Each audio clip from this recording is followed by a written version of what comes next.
Sir అంటే తినడానికి కూడా లేదు రేపేంటి అని అన్నారు కదా! సో, అలాంటి వాళ్ళందరూ అఫోర్డ్ చేయగలరా సార్ ఈ అదృశ్య రత్నాల్ని? అదృష్టరత్నం పెట్టుకుందాం అని మీరు ఊహించుకుని మీరు ఎంతో శ్రమ పడితే కూడా మీరు పెట్టుకోలేరు. హ్మ్. అమ్మవారు ఆజ్ఞిస్తేనే మీరు పెట్టుకోగలుగుతారు. ఓకే. లేకపోతే ఇంటి పక్కనోడు కూడా లేదా మా ఇంటి దగ్గర ఉన్నోళ్ళు ఆళ్ళు కాకుండా అమెరికాలో వాళ్ళు ఎవరో చెప్తూ వచ్చి పెట్టుకోవడం ఏంటి? సునైత మూర్తి గారు, ప్రసాద్ గారు అని ఉంటారు. ఆళ్ళు చాలా మంచి ధనవంతులు. మంచి వ్యాపార వ్యవహారాలు చేసి ఒక టైంలో దెబ్బతినిపోయారు. దెబ్బతినిపోయిన తర్వాత ఇప్పుడు అందరూ దేశంలో అందరికీ తెలిసినోళ్ళు వచ్చి పెద్ద పెద్ద పెద్ద కంపెనీలు పెట్టారు వాళ్ళు. వాళ్ళు పెద్దోళ్ళు. హ్మ్. ఆకలేస్తుంది. ఎవరిని అడగలేరు. ఆకలైతే ఆగదు కదా! అవును. పిల్లలకి ఫీజులు కట్టలేరు ఇంటికెళ్తే. ఇంటికెళ్తే ఇక ఇంటి బాధలు ఇంటికుంటాయి. అటు ఇంటికెళ్ళలేరు. మంచినీళ్ళు తాగటానికి రోడ్డు మీద తాగటానికి కూడా లేదు. ఆకలికి ఆయన చెప్తాడనమాట. అక్కడ దగ్గరలో సైనిక్‌పురి అని ఉంటది. రోడ్డు పక్కమట 2 అడుగులు పెట్టగోడలు కట్టుంటాయి. హ్మ్. ఆ పెట్టగోడల ఎనకాల చెట్లుంటాయి. పెట్టగోడ ఎనకాల చెట్టు కింద ఎవరికి కనపడకుండా ఇట్లా కడుపుని చేత్తో పట్టుకొని ఏడిసిన రోజులు సార్ అని చెప్తాడు. వచ్చినప్పుడల్లా గుర్తు చేస్తాడు. ఎందుకయ్యా ఈ చెడ్డ విషయాలు గుర్తు చేసుకోబాకు, మంచి విషయాలు గుర్తు చేయాలంటే, హ్మ్. లేదు సార్ చేస్తానంటాడు. ఆయన నా దగ్గరికొస్తే ఓకే గానీ, నేను ఆయన దగ్గరికెళ్ళాలంటే మాత్రం ఆయనది 6 అంతస్తుల బిల్డింగు 6000 గజాల్లో. ఓహ్! ఆయన దగ్గరికెళ్ళాలంటే 6 సెక్యూరిటీలు దాటుకొని వెళ్ళాలి. ఓకే. 6 నెలల ముందు అపాయింట్‌మెంట్ తీసుకోవాలి. ఆ స్టేజ్ ఇప్పుడాయన. సో, అంటే మీ దగ్గర అదృష్ట రత్నాలు తీసుకోవాలంటే అది రాసిపెట్టుండాలంటారా? రాసిపెట్టి ఉండాలి. రాసిపెట్టి మీరంతా నేను పెట్టేసుకుంటా నేను ఉరుకుతా పరుగుతా కాదు. అది ఆ టైం వచ్చినప్పుడు ఆటోమేటిక్‌గా అది వస్తది. అది పెట్టుకోగలుగుతారు, చేసుకోగలుగుతారు. ఒక ఆహ్, కాకినాడ పోర్ట్‌కి దగ్గరలో వాళ్ళు దాదాపు స్వతంత్రానికి ముందు నుంచి బొగుమిళ్ళ మూర్తి ఆళ్ళ తాతగారు. ఓకే. బొగుమిళ్ళ మూర్తి గారు తాతగారు ఆళ్ళు ట్యాంకులకి సంబంధించినయి ట్యాంకులంటే మన సైనికులకి ట్యాంకులకి సంబంధించినది ఏదో వస్తువులు తయారు చేస్తారు. హ్మ్. అయి ఆళ్ళే తయారు చేస్తారు. ఆళ్ళు దాంట్లోనే ఫేమస్సు. చాలా మంచిగా జరుగుతుంది.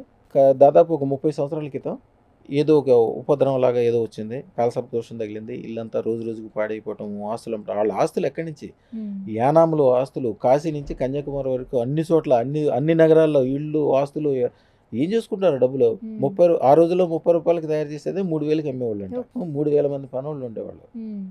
అది పెద్ద వైభవం ఉండేది. మొత్తం జీరో, జీరో, జీరో, జీరో అయిపోకుండా వచ్చారు. ఆళ్ళ మదర్ చెప్పుద్ది. సార్ మీ దగ్గరకొచ్చే వరకు గురువుగారు మాకు ఒక్కరోజు కూడా మంచి రోజంటే తెలవదు. ఈ ప్రతిరోజు అమ్ముకోవటమే.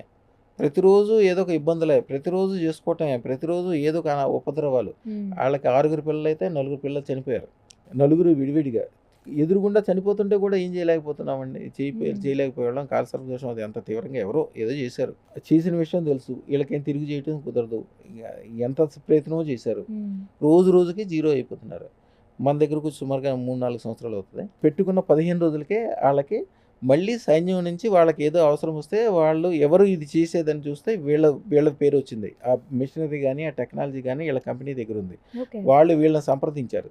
సంప్రదిస్తే వీళ్ళు చెప్పారంట మేము ఇదివరకు చేసిన రోజుల్లో ఓకే.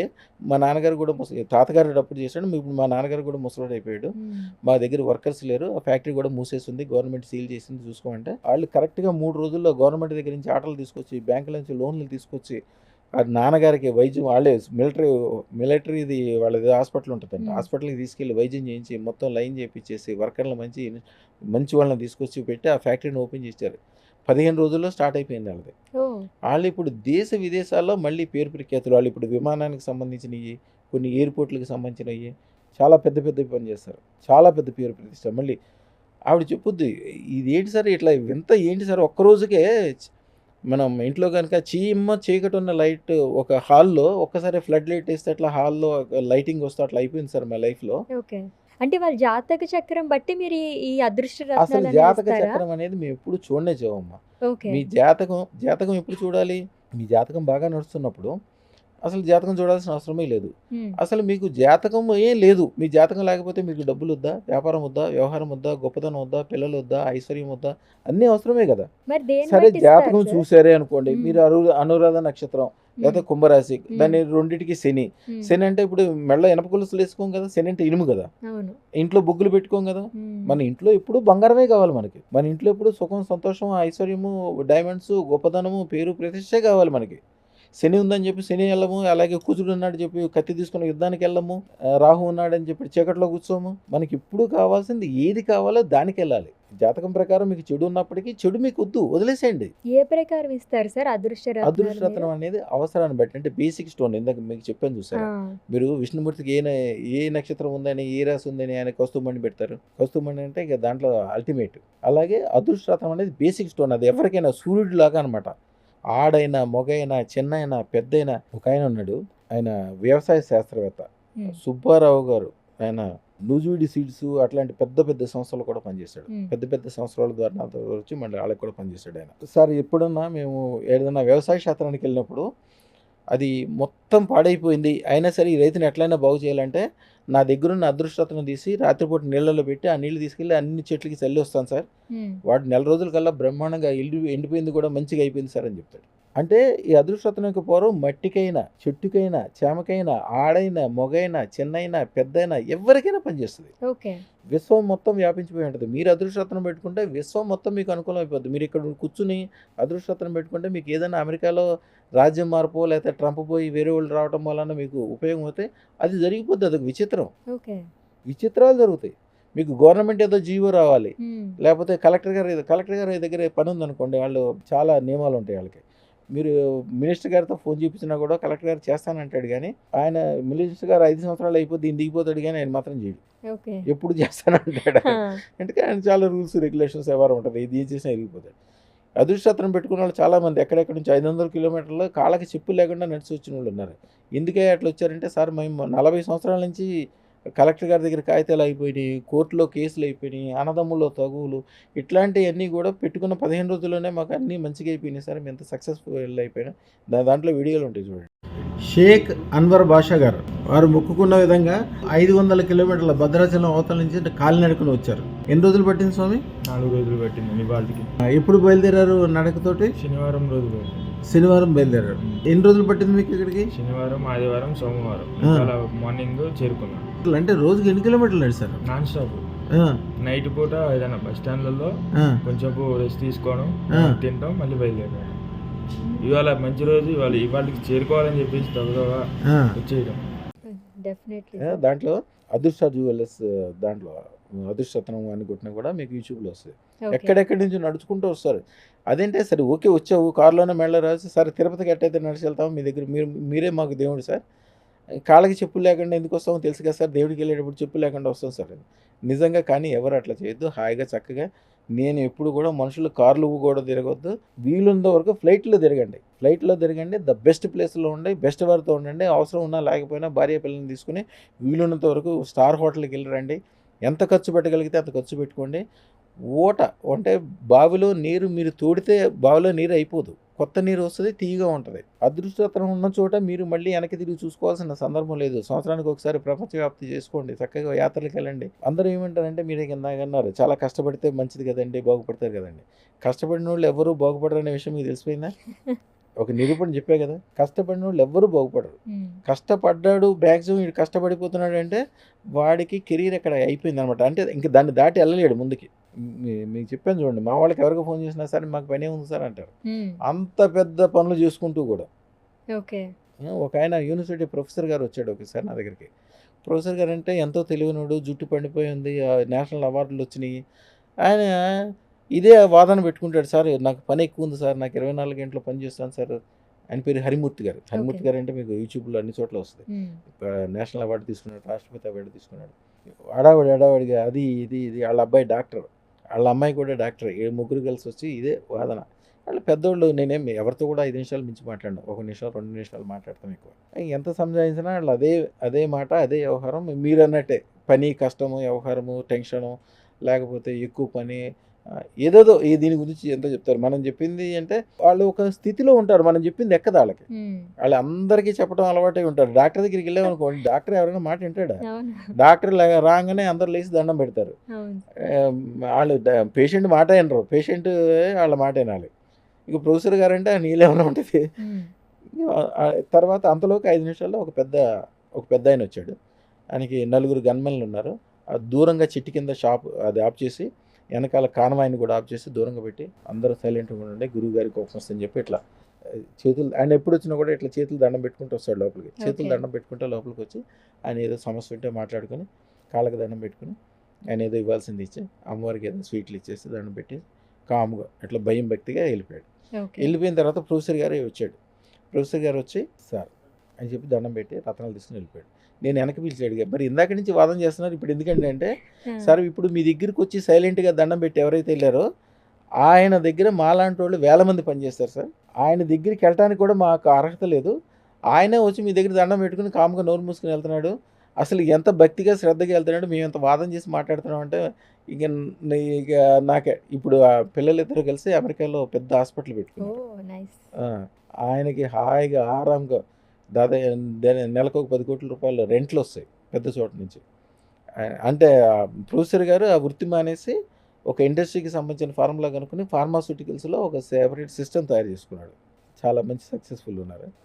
ఇప్పుడు కూడా కష్టపడితే లాభం వస్తుంది అనేది ఎప్పుడు మర్చిపోండి. పిల్లల్ని మీరు కష్టపడి చదవండి, కష్టపడి ఉద్యోగం చేయండి. కష్టం చేసిన వాళ్ళు కష్టం చేస్తే ఆరోగ్యానికి పొద్దున్నే లెగవాలి, చక్కగా నడక నడవాలి. తర్వాత మీరు డెసిషన్లు తీసుకునేది కరెక్ట్గా తీసుకోవాలి. ఎక్కువ శ్రమ పడేవాడు డెసిషన్లు తీసుకోవడం మైండ్ పనిచేయదు వాళ్ళకి. మిలికిలు ఆలోచించడము, దాని లోతుకి వెళ్ళటము వాళ్ళకి అవకాశం ఉండదు. నా దగ్గరికి వచ్చిన వాళ్ళు ఎవరిని కష్టపడద్దని చెప్తా. అతి ఓకే. తక్కువ చదువు కూడా ఈ మార్వాడీలు ఉంటారు, సింధీస్ ఉంటారు, జైన్స్ ఉంటారు నా దగ్గర ఎంతోమంది. ఆ 7వ తరగతి కూడా పాస్ అవ్వరు ఎవరు. అక్కడికి వెళ్ళి చూస్తే ఒకసారి నేను బేగం బజార్కి ఎక్కడి నుంచో గుడి దగ్గర నుంచి వస్తుంటే బేగం బజార్ రాత్రి 12 గంటలకి వస్తుంటే ఆ టైంలో ఒక పెద్ద బట్టల షోరూమ్ 6 అంతస్తులు ఉంది. మొత్తం షోరూమ్ నిండా రోజల్లా ఉంటుందంట, 24 అవర్స్ ఉంటుందంట. ఓకే. అది ఏదో సరే చూద్దామని చెప్పి సరే ఎవరికైనా దానం కోసం బట్టలు అవన్నీ శాలువలు అవన్నీ తీసుకుంటాం అని చూద్దాం లోపలికి వెళ్తే పైన 6వ అంతస్తు నుంచి రాత్రి 12 గంటలకి ఆయన పైనుంచి పైన కిందకి పరిగెత్తుకు వచ్చాడు. ఆ షాప్ ఓనర్ అంట. వాళ్ళు చెప్తున్నారు కొంతమంది, మా ఓనర్ గారిని మేమే ఎప్పుడు చూడలేదు సార్ అని. ఆయన టీవీలో చూసి నన్ను చూసి కిందకి పరిగెత్తుకుంటూ వచ్చాడు. సార్ 12 సంవత్సరాల క్రితం ఏమీ లేనప్పుడు ఆయన వేరే చోట బట్టలు సైకిల్ మీద అమ్మే బిజినెస్ అంట ఆయన. ఓకే. అప్పుడే మీరు పేరు ఇచ్చారు, మీరు చేశారు. వాళ్ళ నాన్నగారికి ఇచ్చామంట. నాన్నగారికి ఇచ్చాము, అప్పుడే ఆ రోజుల్లో పెట్టాము సార్. ఇది రోజు రోజుకి డెవలప్మెంట్ చెందుతుంది. ఈ చుట్టుపక్కల ఏరియాలో అందరికి హోల్సేల్ మేమే ఇస్తాము. మాకు ఇక్కడి నుంచి విదేశాల్లో కూడా పేరుంది అని చాలా ఒక గంట సేపు చెప్పాడు.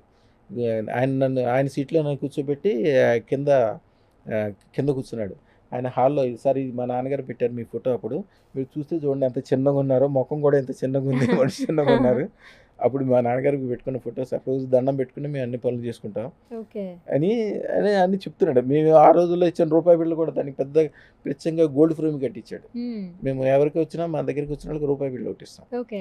మన దగ్గర నుంచి మన చిన్నప్పటి నుంచి అంతే. మన చేతిలో నేను అక్షయ తిథి రోజున పుట్టా, అక్షయ సిద్ధి పొందా. మన చేతిలోంచి ఎవరైనా రూపాయి తీసుకుంటే వాళ్ళ జీవితంలో మళ్ళీ ఎప్పుడు రూపాయి గురించి వెనక తిరిగి చూసేదే ఉండనే ఉండదు వాళ్ళ జీవితంలో. ఓకే. ఈ డబ్బులు ఏం చేసుకోవాలి, ఈ ఆస్తులు ఏం చేసుకోవాలి అట్లాంటి ఆలోచన తప్పితే ఇంక మళ్ళీ డబ్బుల కోసం వెనక తిరిగి చూడటము, అప్పు చేయటము, లేకపోతే వాళ్ళ చెయ్యి పైన ఉంచడం తప్పితే కింద పెట్టే సందర్భమే రాదు వాళ్ళ జీవితంలో. ఇప్పుడు తీసుకొచ్చారా సార్ అని మీరు తీసుకుంటారా? తప్పకుండా ఇస్తారమ్మా. ఆ సందర్భమే రాదు, అన్ని రకాలుగా మంచిగా అవుతుంది అని చెప్తాడు అన్నమాట. ఒక ఆయన బెంగళూరులో ఒక ఆయన ఉంటాడు. మన దగ్గర యాక్చువల్గా హైదరాబాద్లో ఉన్నప్పుడు గ్రానైట్ పని చేసేవాడు. ఓకే. మన దగ్గర అదృష్టం పెట్టుకున్నాక అంతకుముందు తాగుడు అవన్నీ అలవాట్లు ఉన్నాయి, అన్నీ వదిలేశాడు. చక్కగా అక్కడ పెట్టుకుని మంచి బిల్డర్ అయ్యాడు. ఎయిర్పోర్ట్ వెళ్ళే దారిలో, నేను చెప్పేది 5-6 సంవత్సరాల క్రితం సంగతి, ఎయిర్పోర్ట్ వెళ్ళే దారిలో 200 కోట్లు పెట్టి ల్యాండ్ తీసుకుని దాంట్లో మంచి గెస్ట్ హౌస్ కట్టుకున్నాడు.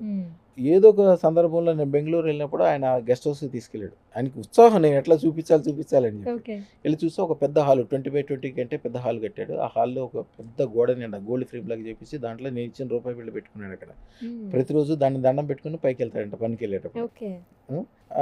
ఆయన గురించి నేను నా వీడియోలో చెప్తే దాదాపు ఒక 100 మంది ఫోన్ చేశారు. సార్ ఆయనే నా గొప్ప, ఆయనకంటే గొప్పగా వాళ్ళు అందరు ఫ్యాక్టరీలో పెట్టుకున్న వీడియోలు, వాళ్ళ టేబుల్ మీద పెట్టుకున్న వీడియోలు, వాళ్ళు రోజు పూజ చేసే విధానము ఇవన్నీ కూడా అందరూ పెట్టారు. ఒక డాక్టర్ గారు, ఆయన పేరు ప్రశాంతమూర్తి గారు. యాక్చువల్గా ప్రశాంతమూర్తి గారు ఆయన పేరు కాదు, ఆయన పేరు నాకు తెలియదు. వాళ్ళ మైసెస్ పేరు ప్రశాంతి, ఈయన పేరు మూర్తి గారే ఉండొచ్చు. మనం ప్రశాంతమూర్తి గారు అనుకుంటాం. చాలా కష్టాల్లో ఉన్నప్పుడు మన దగ్గరకు వచ్చారు. సరే అదృష్టం పెట్టుకున్నారు. వాళ్ళ తర్వాత వాళ్ళ పిల్లల్ని అమెరికా పంపించారు. అమెరికాకి వెళ్ళేవాళ్ళు ముందుగా విదేశాలకు సంబంధించింది చాలా జాగ్రత్తగా. విదేశాలకు వెళ్ళిన వాళ్ళు ఎవరు గొప్పోళ్ళు అయిన వాళ్ళు చాలా తక్కువ మంది. విదేశాలకు వెళ్ళేటప్పుడు ఇక్కడేమో వీళ్ళు మహారాజులాగా మహారాణిలాగా తల్లిదండ్రులు డబ్బులు ఇస్తే కారులో మేళ్ళ తిరుక్కుంటూ బ్రహ్మాండంగా చూసుకుంటూ ఆ టయానికి వాళ్ళు తిండి పెడుతుంటారు, టిఫిన్లు ఇస్తుంటారు, బతిలాడి భోజనాలు పెడుతుంటారు. మహారాజులాగా మహారాణిలాగా బతుకుతారు. అక్కడికి వెళ్ళి సరైన కాగితాలు లేక ఎక్కడో వరండాలో పడుకుని ఏదేదో కష్టాలు పడుతూ అవును. చిన్నోళ్ళు అలాగే పెద్దోళ్ళు అలాగే 100కి 70% అలాగే ఉంటారు. నా దగ్గర పెట్టుకున్న అదృష్టతను పెట్టుకున్న వెళ్ళిన వాళ్ళు చూడండి, అదృష్టతను పెట్టుకున్న వెళ్ళిన వాళ్ళు వాళ్ళ వీడియోలు కూడా ఉంటాయి. సుమారుగా 270 మందికి సొంత విమానాలు ఉన్నాయి. ఓకే.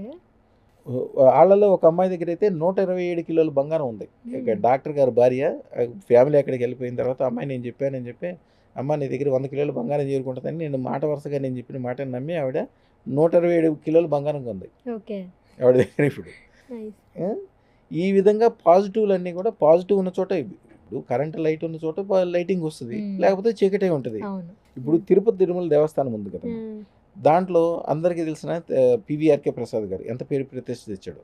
నేను ఢిల్లీలో ఉన్నప్పుడు పివిఆర్కే ప్రసాద్ గారు, నేను చిన్న ఉన్నప్పటికీ ఆయనకి పెద్ద ఐఏఎస్ క్యాడర్స్ వాళ్ళు కాబట్టి వాళ్ళకి ఏపీ భవన్లో అన్ని అసౌకర్యాలు ఉంటాయి. కానీ ఆయన ఎప్పుడు వచ్చి నా రూమ్లో నాతోటి ఉండేవాడు. డాలర్ శాస్త్రి గారు ఆయన జీవితంలో ఏ సమస్య వచ్చినా ఏది వచ్చినా నాతోటే. ఒక డాలర్ శాస్త్రి గారికి ఒకసారి ఏదో దీంట్లోనే కొద్దిగా పేరు ప్రతిష్ట దెబ్బతింటే నేను ఊరుకోలే. దానికి ఏం చేయాలో చేస్తే కరెక్ట్గా 3 రోజుల్లోనే మళ్ళీ ఆయనకి మళ్ళీ ఆ స్థానంలో పేరు ప్రతిష్ట వ్యవహారం మళ్ళీ పాత పదవి రావటం మళ్ళీ ఎమ్మటే స్టార్ట్ అయిపోయింది. జలగం వెంగళరావు గారు, పివి నరసింహరావు గారు వీళ్ళందరూ మా తాతగారికి శిష్యులు. ఎన్టీ రామారావు గారు అయితే ఆయన ప్రతి ఉగాదికి మా తాతగారికి బట్టలు పెట్టిన తర్వాతే ఉగాది చేసుకునేవాడు ఆయన. ఒక రేంజ్ మనుషులందరూ కూడా ఒక సిస్టానికి అలవాటు పడి ఉంటారు. ఒక బాలకృష్ణ గారు కావచ్చు, ఒక చిరంజీవి కావచ్చు, ద మోస్ట్ సక్సెస్ఫుల్ పీపుల్ మీకు బయట కనిపించేది సక్సెస్ ఒకటే కనిపిస్తుంది. దాని వెనకాల వాళ్ళు పాటించే పద్ధతులు ఉంటాయి. వాళ్ళు నమస్కారం చేస్తే మీరైతే దండం పెడతారు మనస్ఫూర్తిగానే, వాళ్ళు సాష్టాంగ నమస్కారం చేస్తారు.